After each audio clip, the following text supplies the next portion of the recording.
So, halimbawa ba sa ngayon, at this point of your career, meron ka pang mga gustong ma-experience o matutunan pa?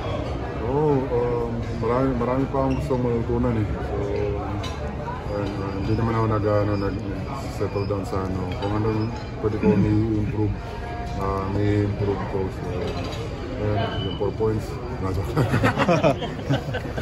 joke lang. Hindi, pinapayagan naman ako ni coach na tumira ng 3 sets. So, yun lang yun. So, paminsan-minsan.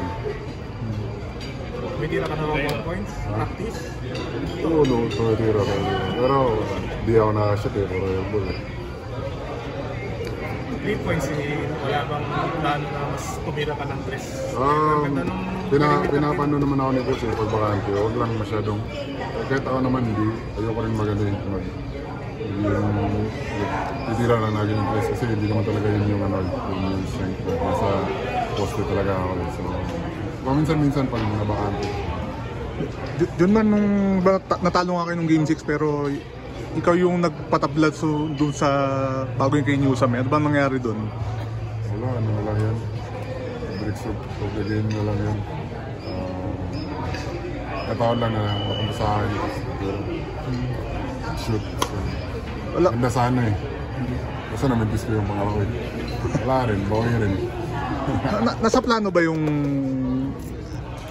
part ba nung plan na kung may nasa sitwasyon titira ka nun? Hindi. Wala, para kay Marcia yung play na yun eh. Tapos wala na mapasahan si Simon natin na yung ball.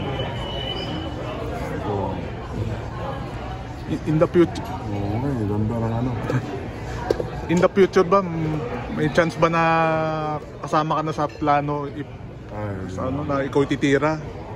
Hindi ba? Ay, iniisip mo